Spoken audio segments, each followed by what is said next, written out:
Donald Trump's daughter Ivanka and her husband Jared Kushner are under fresh scrutiny over their influence at the White House after a very public eruption of their feud with former chief strategist Steve Bannon.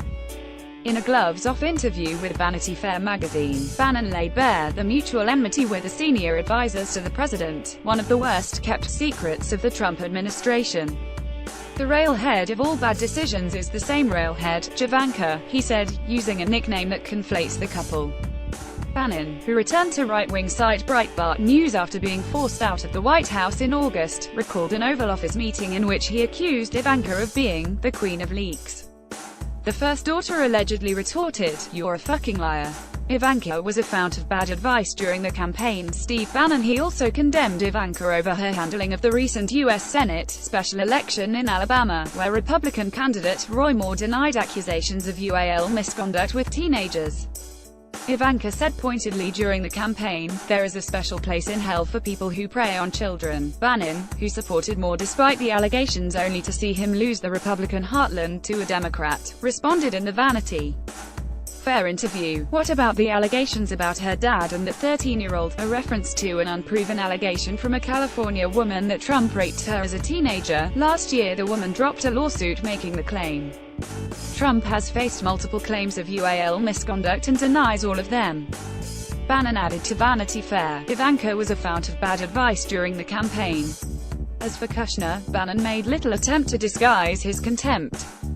"He doesn't know anything about the hobbits or the deplorables," using two ironic terms for Trump supporters. It was Kushner who reportedly encouraged the president to fire FBI Director James Comey, a move that could come back to haunt him during the investigation into alleged collusion with Russia in the election campaign. Bannon said, "It's the dumbest political decision in modern political history, bar none. A self-inflicted wound of massive proportions. There was never much love lost between Bannon and Javanka, as, like medieval courtiers, they competed for the ear of the president." Bannon, 64, has an unkempt appearance. One congressman recently remarked that he looks like a disheveled drunk, and grew up in a working-class, Irish Catholic family in Virginia. He embodies Trump's instincts of insurgent nationalism and anti-globalization and has been accused of stoking antisemitism, which he denies. Kushner is Jewish and, at 36, from a different generation, with a clean-cut smartness that contrasts with Bannon's scruffiness. The scion of a New York property empire, he was previously a Democratic donor who mingled with the wealthy East Coast elites that Bannon despises.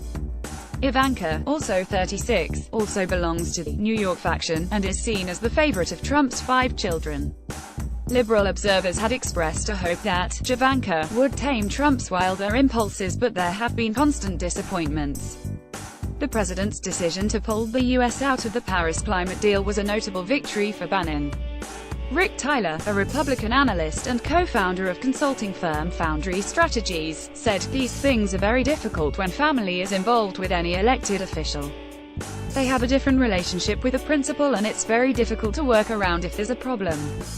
I don't know what Jared and Ivanka bring to the administration. Some said they were going to moderate the president and keep him presidential, but there's not much evidence of that. I think a lot of advice they provided to the president has not been good." Ivanka came under fire this week after promoting Republicans' sweeping tax reform, her father's first major legislative achievement. During a sycophantic interview by Fox News, which praised her for securing an increase in the child tax credit, she claimed, "I'm really looking forward to doing a lot of traveling in April when people realize the effect that this has. The vast majority will be doing their taxes on a single postcard." Critics were quick to point out the postcard was a publicity stunt and a promise that has not been kept. Steve Bannon, left, and Jared Kushner listen as Donald Trump meets with members of his cabinet at the White House on the 12th of June 2017. Photograph, Kevin Lamarck, Reuters. A headline in the Washington Post read, "Once again, Ivanka Trump shows off her cluelessness." Columnist Jennifer Rubin wrote, "She's a walking advertisement for the danger of nepotism, an exemplar of class privilege and a perfect representative for Republican know-nothingism. She was supposed to be the brains of the family and the moral ballast. Instead, she's a self-righteous enabler." Kushner, meanwhile, appears to be in retreat. Once ubiquitous, his public appearances have declined. It has been widely reported that his gigantic portfolio has shrunk and his influence is on the wane, raising questions over how long Javanka will remain in Washington. This may in part be because of speculation that he will be the next big fish caught in special counsel Robert Mueller's investigation into Russian meddling in last year's presidential election. There has been a steady drip of revelations about his part in the intrigue. Kushner was also forced to apologize in July for filing incomplete security clearance forms. He has denied any kind of collusion with Russia. Also, according to media reports, Kushner was key to Trump's decision to recognize Jerusalem as the capital of Israel, a move that earned considerable international blowback. This week the UN General Assembly voted by a huge majority to reject America's stance. Tyler, former campaign spokesman for Republican Ted Cruz, added, "Jared has shrunken from the spotlight.